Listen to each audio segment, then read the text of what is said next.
Thanks, thanks for joining me today. Today I'm going to be showing you a different kind of beading technique, and this beading technique is called brick stitch.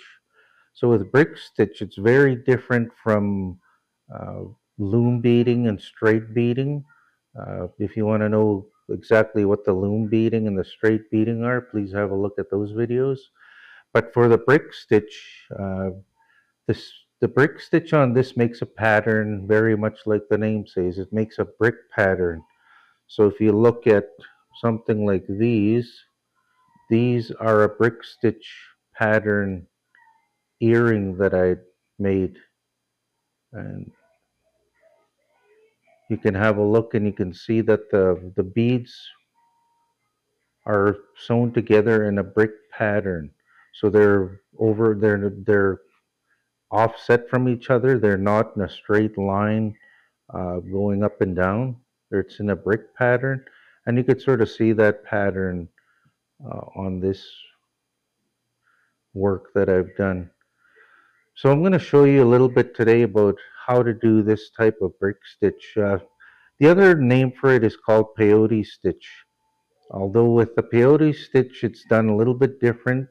Although both brick stitch and peyote stitch produce the same effect, there's just a little bit different with the peyote stitch. However, with the difference between the brick stitch and the peyote stitch, like I said, is just in the way you're using your needle and thread to put the two beads together. Because with both brick stitch and peyote stitch, it's put together one bead at a time. So there's no way that we could put more than one bead with this kind of stitch, but we go through one bead at a time. Now, usually we use the seed beads so you see the small glass seed beads for when we're doing the brick stitch. And the easiest way when you're doing brick stitch is not to use the round seed beads, but to use the cut beads.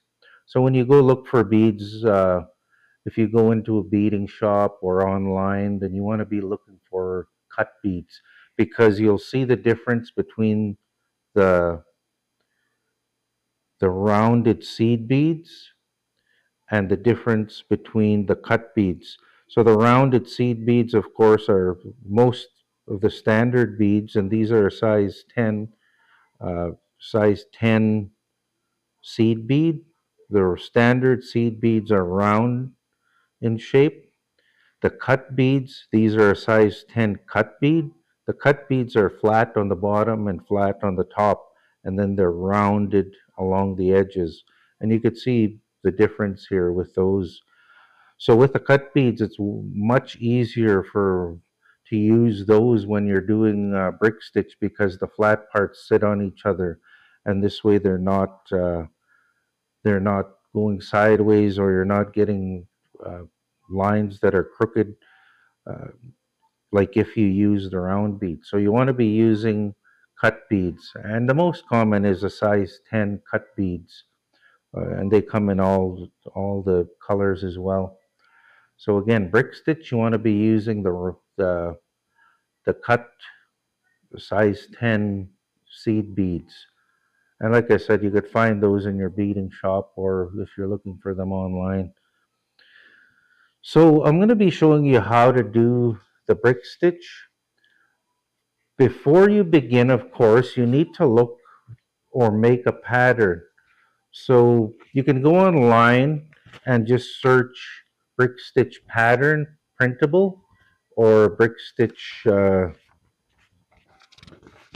pattern, and then you'll come up with sort of different blank pattern templates like this, where you can use these as a template for drawing out your design on what you're going to make because they're in the if you look on the at the lines on here, they are offset like a brick pattern, and that's what you want. It's easier to search for the rounded brick pattern, especially when you're working with beads. Otherwise, if you just search brick pattern printable, then it's going to be the square brick looking. It's much easier if you go with a circle patterns. And from here, you just kind of color in or draw in the design that you're going to make for the piece that you're working on. So if I was wanting to make a piece like the little heart, then I would use that pattern, follow that, and draw it out in a pattern form on here that I can follow. Otherwise, you can just search for Brickstitch patterns online, and you'll come up with hundreds and hundreds. So this is an example of a brick pattern from online that I'd use, and that's very much the pattern that these earrings followed. So once you do, print that off, and that's what you could use as your guide when you're doing your pattern. So I'm going to go ahead now and rather than use the small seed beads, or the small cut beads and the small uh, beading needle and the beading thread, it's just going to be a little difficult to see. I'm going to demonstrate how to do a brick stitch using the large crow beads and a large needle, just to show you what the process looks like, and so you'll get an idea of how the beads go together on a brick stitch. So I'll go ahead and get my crow beads out and my thread, and we'll get going on the brick stitch.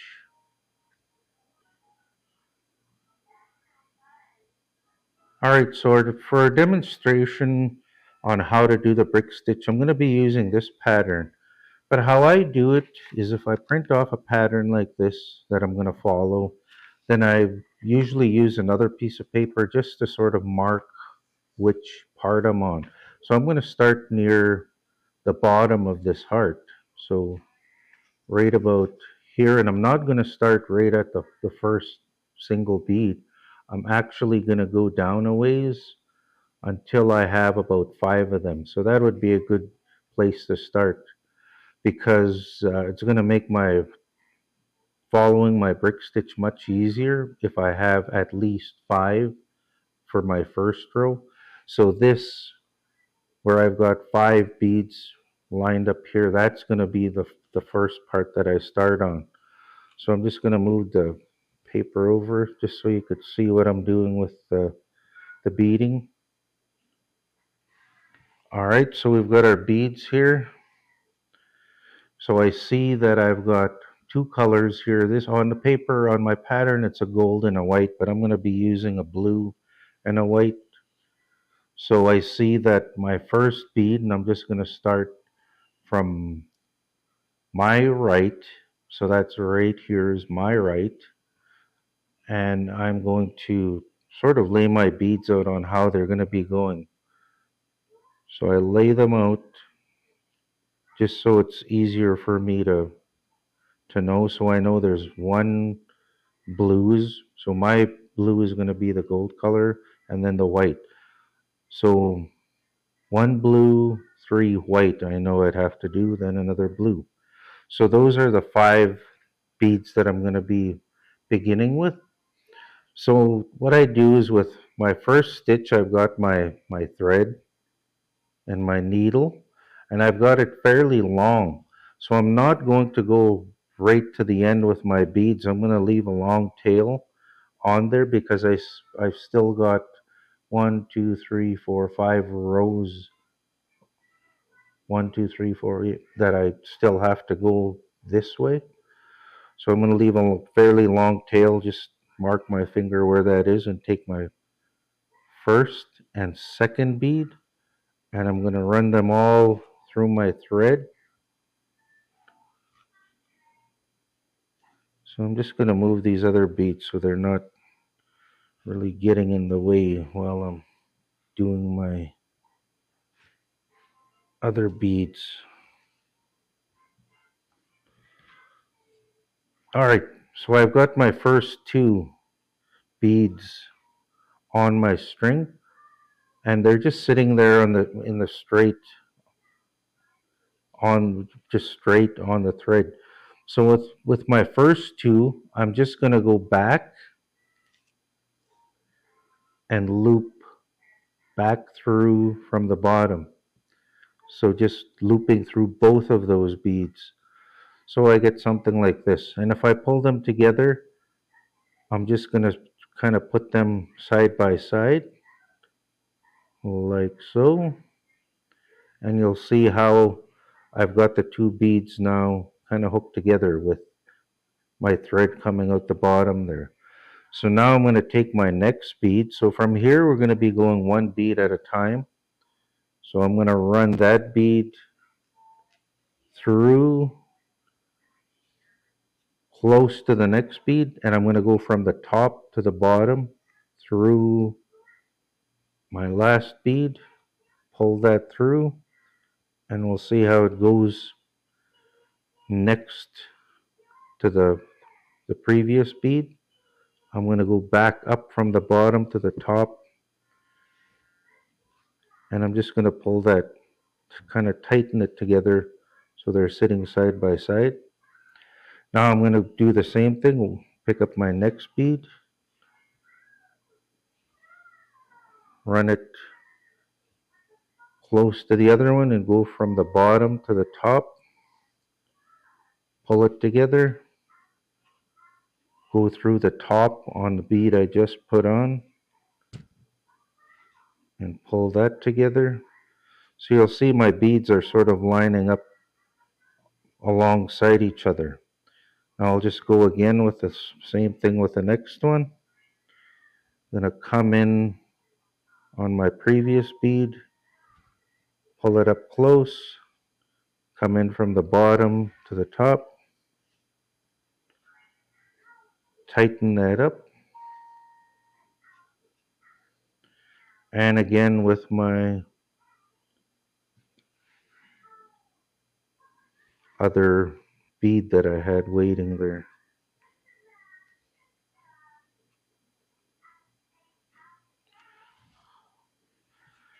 So I wind up with a pattern like that.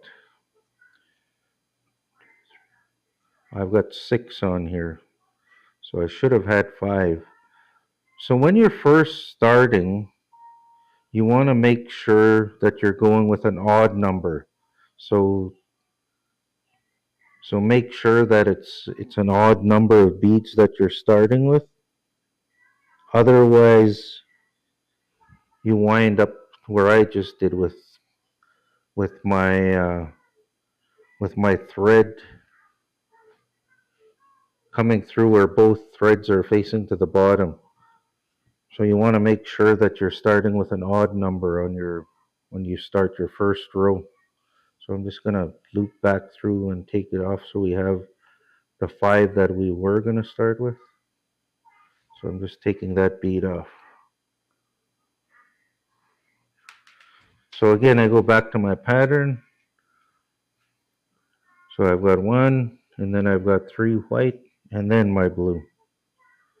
So again, back to where I should have been. Putting my blue, going back through my previous bead once, and then up through the bead that I just added. So I've got that where now I've got my 5. So that's an odd number. Blue, white, white, white, blue. So now what I'm going to do is I'm going to be going to my next row, and I move it on my paper just so I don't get lost, and I see that I'm going to be needing 1 blue, 2 white, and another blue. So I'm going to go blue and white. So when I'm going to another row, whether I'm going outwards or inwards, if I'm adding beads, I need to go on my next row by adding 2. So I'm going to add 2, and now I'm going to be going in from my top loops on these ones. So you see here, this loop that joins the 2 beads, I'm going to be going through that, pulling that through, and then once these beads come up, I'm going to be going back through. So you see my loop, I've gone through there. Now I'm going to loop it up through the beads that I'm just adding on. So I pull that tight, just sort of tighten everything up. Then I'm going to go through my other bead that I just put on, and then up through my white bead here. So it's sort of a circle loop that I've made on those two. Now I'm just going to kind of tighten them up, and you could already see that brick pattern starting to form where they're not in a straight line. They're kind of offset from each other in a brick pattern. So I'll just go ahead. Now I go back to adding one bead at a time. So I add my next bead, and I'm just going to go through the next loop that's joining these two beads. Pull that all the way through, and then have it kind of ready in place. And I'm going to go back through that loop, through that bead, leaving this in the loop and not going through the loop. That's what holds that bead in their place. And pulling that tight. And then my next bead, same thing. Gonna go through the next loop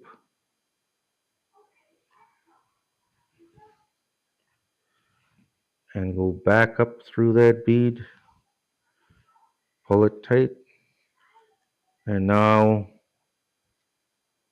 I've got my three beads, so I'm going with my, oh, I went out on this one, so I'm gonna have to add another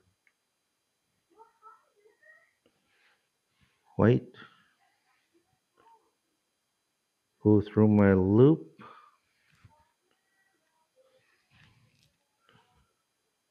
back up through,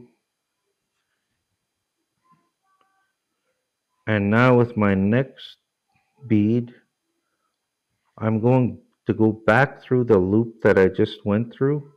So you see here on that lower two beads, I'm going back through that loop again and back up through it. So you see now I'm getting that brick pattern. So that's how we do brick stitch, or some call it the peyote stitch, but that's how we do that. And I just keep adding. So on the next row again, I'd go with my two again and go through this loop, and I'd be going outward. And I just keep going through these loops, adding one bead at a time, going through the bead, through the loop, back through the bead at the top. And I just continue in that pattern all the way, all the while following my pattern, so I know how many beads that I'm adding and how many that I need to go on the next row. So that is how you do brick stitch or peyote stitch. Thank you for joining me today. I hope you learned something new.